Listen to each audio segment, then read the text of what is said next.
Matagumpay na naisagawa ang payout para sa mga kwalipikadong benepisyaryo ng programang Tulong Panghanap Buhay sa ating Disadvantaged o Displaced Workers o TUPAD sa ilalim ng Dolly Cordillera. Isa sa mga naging benepisyaryo ng programa si Judy Villoria mula sa Flora Apayao na nakatanggap ng kanyang payout. Siya si Judy Villoria from Mansuitsu, Flora Apayao. Thank you so much, LGU Flora and TUPAD program.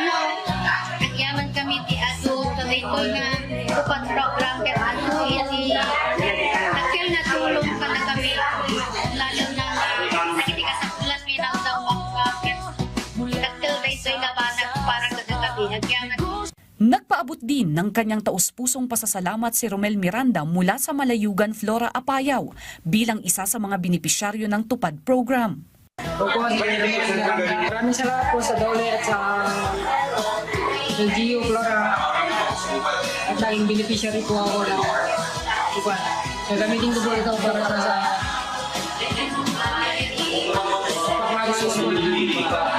Sa datos ng Dolly Cordillera, aabot na sa mahigit 23,000 ang kabuang bilang ng mga benepisyaryo ng TUPAD program sa buong rehiyon as of August 25, 2026.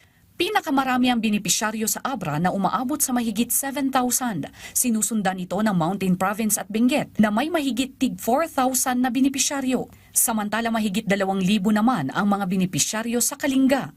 Ayon sa tanggapan, malaki ang naitutulong ng TUPAD program sa mga pansamantalang walang trabaho, na wala ng kabuhayan at walang sapat na kita. Sa pamamagitan ng programa na bibigyan sila ng pagkakataong magkaroon ng pansamantalang trabaho at kita upang makatulong sa kanilang pang-araw-araw na pangangailangan. Tiniyak naman ng tanggapan na mahigpit ang isinasagawang validation sa mga aplikante upang matiyak na ang mga benepisyaryo ng programa ay kwalipikado at kabilang sa mga sektor na tunay na nangangailangan ng tulong.